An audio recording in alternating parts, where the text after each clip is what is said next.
Hey, Linda. Hi, Dara. How are you? Wonderful. How are you?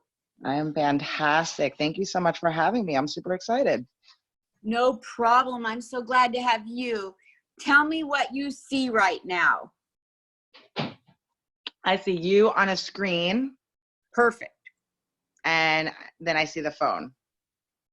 Okay. Well, I wish I could keep it like this where you are going to be seeing me. But if I do, your face is going to be really, really small.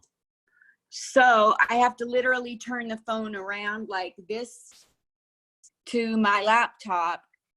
And I want your image to be bigger than mine. So just bear with me and pretend like you're looking at my face and seeing my responses. That's okay. Yeah, no worries. Yeah, I will. I will act like this is as natural as possible. Yeah, because I'll be doing like the whole time. So there you go. That's what it looks like. Okay, perfect. And I want to make sure that I can see you. Ooh, I have this like set up a little janky, so hopefully I don't want to really touch it once we go live. But yeah, let me make sure. Do you need me to move or anything? Oh wait, I've been muted. Hold on. You've been muted? I think, oh, can you hear me? Yeah. Okay, great. So do you need me to move or anything? Or is this a good setup? This is perfect. If you were to the left an inch or if you were either way, you'd be in the middle of bright light, but there's a brown wall right behind you with a red something on the wall. Yeah. Yeah, and that's so perfect. Don't move. Okay. All right, I will stay right here then. That's great. Okay. Yeah. How What? Oh, I was just gonna say, how have you been doing through with all of this? Well, there you go. I was doing okay till 15 minutes ago, Dara. I opened up my front door, and I live in a veterans housing. So it's an old motel in Vegas on the Strip. It's been repurposed, so it's pretty modern. And, I'm out there social distancing, talking to people. And yesterday, a guy wanted to be my friend on Facebook to see all my videos. And I couldn't figure out how to add him. So I grabbed my phone and he found me on Facebook, or he found himself. And then I got to thinking, I need to go disinfect my phone yesterday. And today when I opened my door, the guy downstairs says, he got taken away in an ambulance and they diagnosed him with the virus. So now it's going to spread through here because they don't know how to stay 6 feet apart. Oh, and no.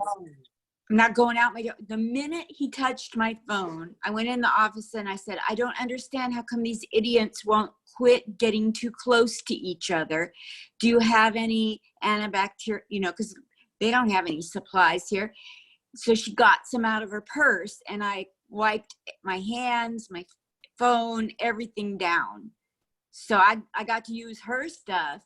So I hope I'm safe, because so it's gonna spread, and you can't even see me right now, can you? Is that better? No, I can't see you. But dang, that's crazy.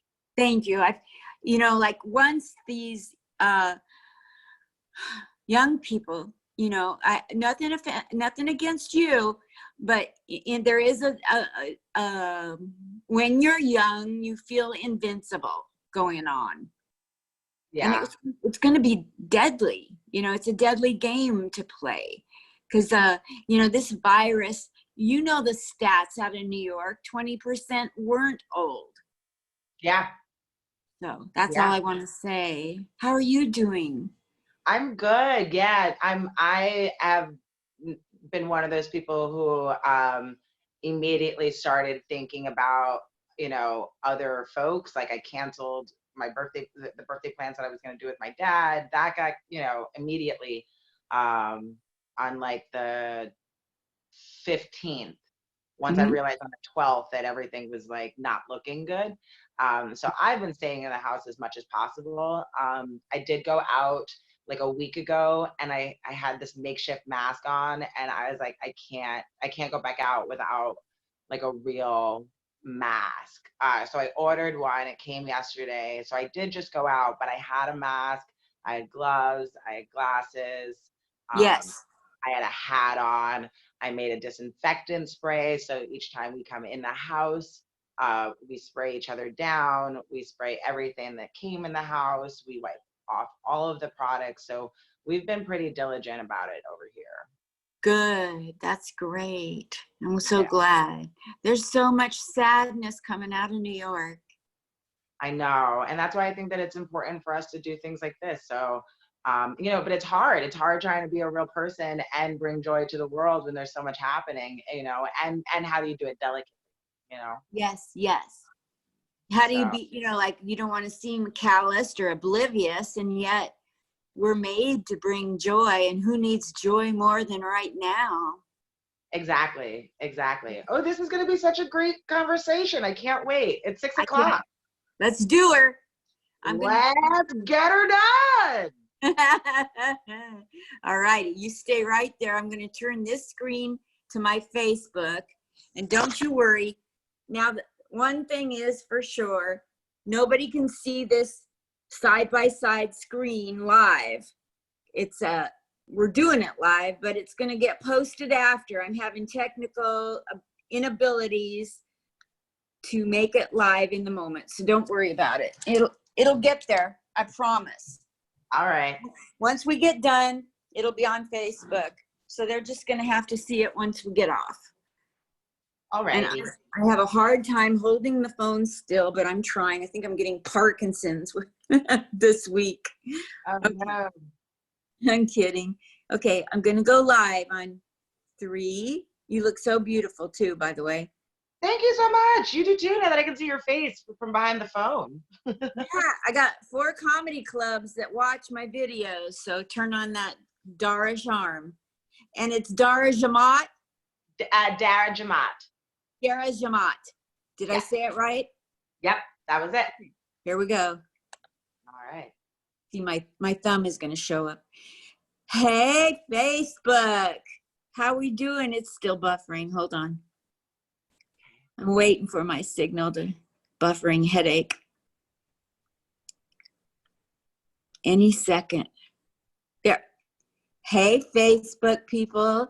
Look who's here. Oh, my God. Hi. My God, it's Dara. Dara Jemmott. Dara. I want to say Dara. Dara Jemmott. Woo! Dara. Hi, Linda. Dara, Hi, I people. met you in New York. I met you, and I thought, what a beautiful soul. What a real, transparent person. So happy, so lively. Dara, what do you want to say to my people? Oh, hello, people. I am so happy to be here. Anyone who knows Linda is a friend of mine. You are a joy. I believe we met through Helene, right? Yes, Helene Witt. God bless her Yes. soul. Yes, she is so great. And I learned a really valuable lesson from you. I remember at one of the shows that you came to. I'm definitely very energetic, and I'm a screamer. I'm like, yes, I'm clapping, ah, you know.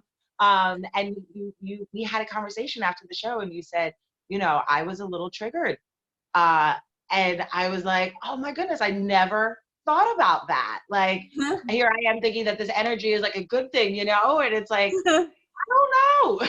So I've been mindful in the balance ever since that conversation. So thank you very much. I felt so horrible after telling you that. Really? I felt like, yes, oh my gosh. I grew up in the 50s. We weren't supposed to have feelings, you know? And then I told you that, and I thought, she's going to hate me forever. No. I love transparency, and I love when people are honest with me, because at least if you're honest, I can do something about it. If you don't say anything, then I don't know. I'm living in oblivion, you know? So you brought something up that I would not have thought about, and I think it helped me actually become a better host. So no, thank you. I'm glad that I brought that up so that I could put that at ease for you. No, not at all.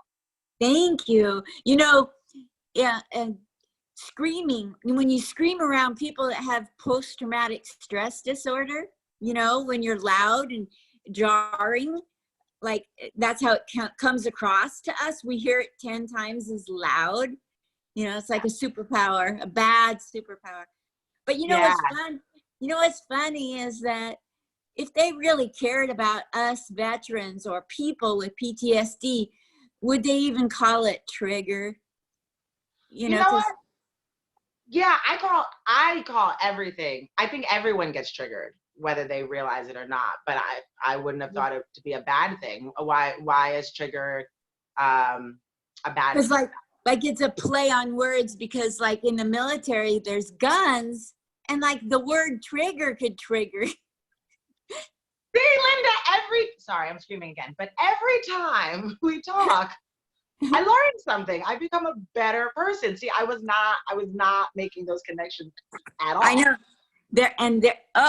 And that there you have what my struggle has been on stage. Like I'm a veteran with a brain injury, and I think it's hysterical that I know what I'm talking about, but my audience has no clue. Yeah. It's like, come on, you guys, I have the brain injury. You're supposed to get this. Jeez. Like, catch up. So, Dara, what's going on in your life in New York with the shutdown? If we could get that out of the way here to be respectful, because oh my God. Let's talk about it. I mean, everything's been canceled, and rightfully so. Yes. We got to get this thing out of like under control. I've been in the house with my wonderful roommate, who is fantastic and a great human being. So I've been really lucky there. I've really been thinking about people who live by themselves during this, and what that must be like, because I've lived by myself, and it was hard enough when there wasn't a pandemic. Yeah. I've been very grateful to have a roommate. We've been social distancing, not necessarily from each other because we live together, but making sure that we are safe when we go out. We have a ritual when we go. We haven't been out in a week. We just ordered masks. Shout out to our Jonah Collections. He made these beautiful masks for us, and he brought them over, delivered them yesterday. Social distancing, and we sprayed everything. I made this disinfectant spray that has this alcohol and these fermented orange peels and vinegar, and I've just been spraying that on anything that comes in this house, people included. Good. No one has entered this threshold since March 12th. And I don't know. I started feeling like I was getting this bout of like agoraphobia, like actually scared to go outside. My roommate was fencing it a few weeks ago, and we went to the park, and I couldn't take it. I couldn't take it. First of all, there were too many people out. Too many people were in the park, and I do mean probably like 25. And I was not okay with that. So I could only walk around. I couldn't get near anyone. I could only walk around the perimeters in the grass. So that was just away from anything. It took me a week to go to the bodega, and it's at the corner. Okay. There's a lot of space in there, and it took me a week to go to the bodega. So I'm being as diligent as possible. When you speak about your roommates and you going out and being socially distanced and spraying when you come in, it sounds like the equivalent of, having lovers and you have an open relationship, but they have to wear rubbers. Absolutely. Absolutely. I was thinking about that last night, Linda, and I'm going to get a little raunchy with your audience. Sorry. But I was thinking about that last night. I was like, everyone has a dirty dick right now, Everyone's a fucking slut, Everyone's a slut. You got to put on a whole rubber. You got to put on just like a whole bodysuit just to even touch. Everyone's dirty. Everyone. I was actually talking to my godmother, and she has Alzheimer's. Very sad. But I think she thinks that this comes from humping, because she's like, yeah, no, just stay in the house and stop being out there humping around. I was like, you're not wrong, but correlation not there. Oh, leave it to us old people to be socially inappropriate and awkward. Yeah. She's been waiting to talk about people humping around, and this pandemic was her key.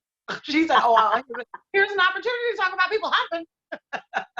Just watch. She'll be on the morning news with Al Roker, and you'll be watching it unawares, and there she is. And you're like, oh God, no, I'll never live it Exactly. She down. just started a whole campaign, a whole crusade. Stop the humping, stop the pandemic, stop the humping, stop the pandemic. That's going to be her chant. Oh God. So Yeah. tell my people, please, about when you got into comedy, why, what's your comedy been like, who's helped you in your career, those kind of things. These are great questions. Okay, so I worked in corporate America for many years, and I was looking for a way out. Just a second, I hit 1 second. I'm sorry, I hit a button and I didn't want. I like to stay home. Yes, for this picture. So I worked in corporate America for many years, and I was looking for a way out. I didn't know what that was going to be. Comedy wasn't at the top of the list, but I went on this date with this guy.